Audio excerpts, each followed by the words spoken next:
Bendiciones, queridos amigos y amigas. Bienvenidos a un programa más de la Biblia TCB comentada. Y yo siempre digo que todo programa es un programa especial, pero este es más que especial. Tenemos un fenómeno pasando aquí que es hoy tenemos Esther al cuadrado. Y Esther, mi invitada de hoy, no solo tiene el nombre más lindo de la Biblia, el nombre del libro más lindo de la Biblia, como el nombre más lindo del mundo. Y además de tener este nombre tan lindo, es mi mentoreada aquí en el Semisud, así que bienvenida Esther a este programa de hoy. Por favor, saluda a nuestra audiencia, ¿cómo estás? Gracias, profe, le agradezco mucho por esta invitación, es un honor y un placer estar aquí con usted, compartiendo este momento tan lindo, o sea, es un gusto. Y como usted dice, qué nombre más hermoso y es un placer que me llame igual que usted. Así es, bendita la hora que nuestros padres fueron iluminados por el Espíritu para poner un nombre tan hermoso en nosotras. Y en esa belleza vamos a pedir a nuestra audiencia que deje su me gusta, comparte esa transmisión con otras personas, descargue el PDF. Hoy vamos a empezar con un tema oscuro. Hoy el tema de hoy es bien oscuro. Así que tenemos un tema aquí pesado, da temblar aquí hoy. Y empezamos con nuestra temática de Semana Santa. Abril es un mes especial, principalmente para nosotros cristianos, porque recordamos quizás el evento más importante de la historia de la humanidad, de nuestra vida, que es la pasión, la muerte y la resurrección de Jesucristo. Y a estos eventos de pasión llamamos Semana Santa, Semana Mayor, y hay muchas cuestiones aquí. Y para hablar del tema de Semana Santa, vamos con un texto que yo no estaba bromeando, es un texto oscuro. Así que vamos con el texto de Mateo 27, versículo 45, y voy a pedir a mi tocaya aquí que pueda dar lectura al texto de hoy. Ok, dice lo siguiente. Desde el mediodía hasta las 3 de la tarde hubo oscuridad en toda la tierra. Ok, entendieron lo que yo decía, ¿verdad? Aquí vamos a hablar de oscuridad.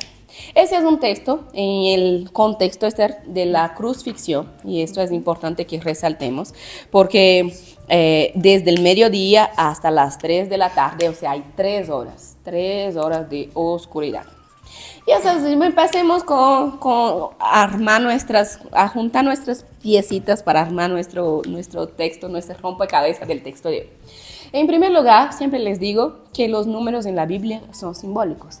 Y el 3 tiene esa connotación divina, o sea, el 3 por lo general se aplica a Dios por el tema de la Trinidad, de Dios. Y 3 también, así como ustedes dicen aquí, que la tercera es la vencida, sí. el 3 tiene esa idea de afirmar algo, de reforzar algo, de llegar a una cosa muy importante. Los autores bíblicos constantemente repiten, cuando ellos quieren reforzar un tema, ellos lo repiten 3 veces. Y es por eso que esa idea de las 3 horas no es así aleatoria, es para decir, hubo un tiempo importante o significativo, ponga atención en lo que está pasando aquí. Y lo que está pasando aquí es que hubo oscuridad en toda la tierra. Así que, antes de que empecemos a seguir armando nuestras piecitas aquí, Esther, ¿cuál es la primera cosa que te viene a la mente y para que pudiéramos comentar sobre este texto? O sea, leyendo este versículo, lo que más me llama la atención es la parte que dice oscuridad en toda la tierra. Ajá. O sea, ¿a qué se refiere? Muy bien. Y es incluso curioso porque aquí Jesús, ese es el contexto, si ustedes leen todo Mateo 27, es el contexto de la crucifixión. Jesús está siendo crucificado. Y para nosotros este es un evento importantísimo porque es por medio de la cruz, es por medio del sacrificio de amor que hace Jesucristo que nosotros somos perdonados, que nosotros somos redimidos, que nosotros somos salvados. Entonces es una cosa técnicamente bonita que está pasando aquí para nosotros, ¿no? Obviamente triste para Jesús, pobrecito, pero bonita para nosotros, esperanzadora para nosotros. ¿Por qué entonces hubo esa cuestión de la oscuridad? Pero eso no es, como mencioné, nada en la Biblia es aleatorio. Todo es intencionalmente calculado en la palabra de Dios. Y para entender esa oscuridad tenemos que volver a los profetas, a los profetas del Antiguo Testamento. Porque en el género profético había una cosa muy importante, una temática muy importante llamada el gran día de Jehová. ¿Y qué es ese gran día de Jehová? Era el día donde Dios iba a hacer justicia, donde la justicia de Dios se manifestaría en la tierra de manera potente, de manera imponente. Entonces, cada vez que los profetas hablan del gran día de Jehová, ellos están hablando en un momento donde Dios va a hacer justicia. Pero como ese momento era una cosa así media abstracta, media incierta, ellos usan símbolos para representar eso, o para ilustrar, vamos a decir así, para ilustrar ese gran día de Jehová o el día de la justicia de Dios. Y esos símbolos, por lo general, cuando hablamos del gran día del Señor, son fenómenos cósmicos. Fenómenos cósmicos. Y aquí una de las cosas que es característico cuando los profetas desde el Antiguo Testamento hablaban del gran día de Jehová es: y la tierra se oscurecería, y va a haber oscuridad en la tierra. Y ahí hablan que el sol se apaga, que la luna se pone de sangre, y empieza a usar varios fenómenos cósmicos como símbolos. Son símbolos teológicos, teofánicos, para decir, cuando esto esté sucediendo, entonces significa que Dios está haciendo justicia. Entonces, cuando en la crucifixión dice el texto intencionalmente que hubo oscuridad en toda la tierra, el autor de Mateo, el autor del Evangelio, está retomando una figura del género profético, que es la idea del gran día del Señor, para decir, cuando Jesús está siendo crucificado, Dios está haciendo justicia en la tierra. Ha llegado este momento de la crucifixión de Jesucristo, es el gran día de Jehová. Entonces, la oscuridad viene en ese sentido de recordar a sus lectores, a su audiencia, que Dios está haciendo justicia, que el gran día de Jehová ha llegado. Ok, ese ok fue un poco así. Entonces, profe, esto de oscuridad tal vez no puede ser algo en sí, sino que se puede basar en símbolos de lo que Dios nos quiere decir. Esa es una gran pregunta.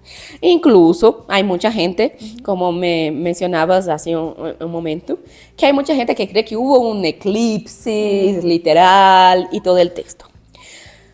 Preparen sus corazones para lo que les voy a decir ahora.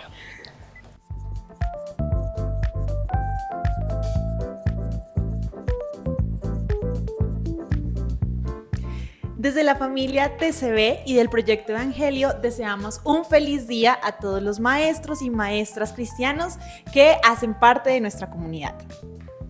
Los evangelios no tienen ninguna intención de literal, de hacer ciencia, de expresarnos una cuestión científica. Incluso es medio complicado que hoy tratamos de someter el texto bíblico a pruebas científicas cuando el autor del Evangelio no tenía la más mínima intención de hablar de una cuestión científica. Él está hablando de una cuestión teológica. La intención original de los Evangelios no es hablarnos necesariamente de la literalidad de las cosas, sino de la teología de la historia. ¿Cuál es el mensaje teológico importante detrás de todo lo que ellos están escribiendo? Porque los evangelios en sí son biografías de Jesús, pero una de las pruebas que ellos no están obsesionados en contar la historia de Jesús tal y como fue literalmente, es que ellos saltan un montón de cosas. Jesús nace, Mateo aquí ya salta a los 12 años y uno que ¿qué pasó aquí entre los 0 y 12 años? No sabemos. ¿Por qué? Porque él no tiene la intención de hacer una biografía literal de Jesús. Por eso ellos enfocan básicamente todo el evangelio en el ministerio de Jesús, porque ahí es donde está la parte teológica importante para nosotros. Ellos están haciendo una teología de la vida de Jesús, una teología de la historia de Jesús, que es lo que tenemos que aprender. Y lo que tenemos que aprender es, en primer lugar, que Dios es justo en este texto. Dios es justo. Y la justicia de Él siempre va a llegar. Y quizás la obra maestra o la cosa más grande, el ápice, lo máximo de la justicia de Dios fue expresada en la cruz del Calvario. Así que literalmente ese texto pasó en la realidad. No sabemos, pero no es importante. Ese es el punto. En los evangelios, si fue literal, si realmente hubo oscuridad así, que la gente no pudo ver o no hubo, esto no es la parte importante del texto. La parte importante del texto es, siendo literal o no siendo, no estábamos ahí para poder decir, no hubo oscuridad, tampoco así. Pero la cuestión es, ¿qué es lo que el texto nos está enseñando? Es que Jesús, a través de su sacrificio, trajo para nosotros o llevó sobre sí toda esa justicia de Dios. Todo el castigo que era para nosotros, Él pagó. Y entonces, para justificarnos, justamente, justificarnos delante de Dios por medio de su sangre, su amor, su sacrificio. Incluso, Esther, una cosa que es bien interesante para complementar esa cuestión aquí del gran día de Jehová es que el texto sigue, estamos tomando el versículo 45, pero si ustedes siguen leyendo, unos 10 versículos después vamos a encontrar cosas como, y la tierra tembló, y el velo del tiempo se partió al medio. Todo eso sigue en ese mismo contexto del gran día de Jehová. El gran día de Jehová siempre es marcado por terremotos, temblores, los astros se caen, hay catástrofes, o sea, fenómenos cósmicos. Y una de las cosas que él dice es, Dios estableció su justicia tan fuerte, los elementos que los profetas anunciaron tanto, sí cumplió.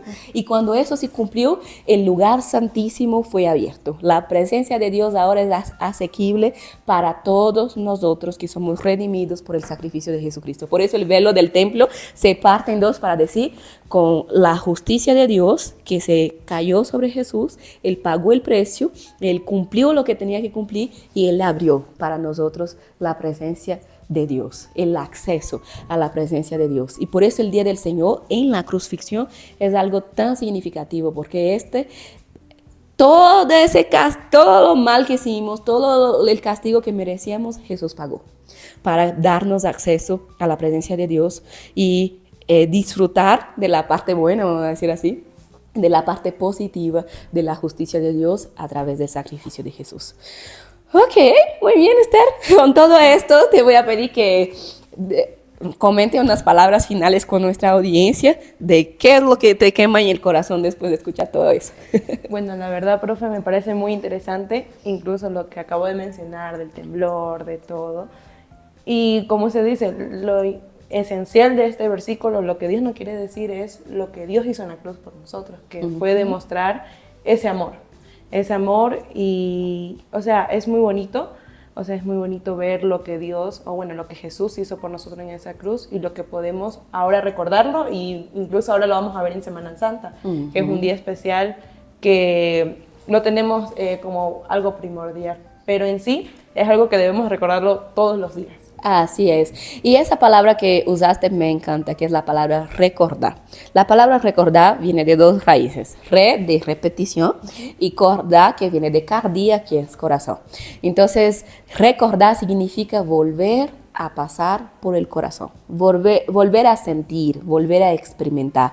Y es por eso que sí, es muy bien dicho, todos los días tenemos que recordar el sacrificio de Jesús, vivir esa Pascua, ¿no? En nuestra vida, en nuestro corazón, sentir, experimentar esa salvación de Dios en nuestras vidas. Y con esto, si acompañaron este video hasta aquí, deje su comentario aquí, el gran día de la justicia de Dios. Y esto es gracias a Jesús, gracias por su amor, es realmente... No tenemos ni las palabras correctas para agradecer por algo tan significativo de que Él nos justificó a través de este día. Y con esto en mente, como mencionaba Esther, vamos a recordar en este tiempo de Semana Santa, pero no solo ahora en esta temporada, sino todos los días recordar el amor y el sacrificio de nosotros. Que Dios les bendiga mucho. Nos vemos la próxima semana.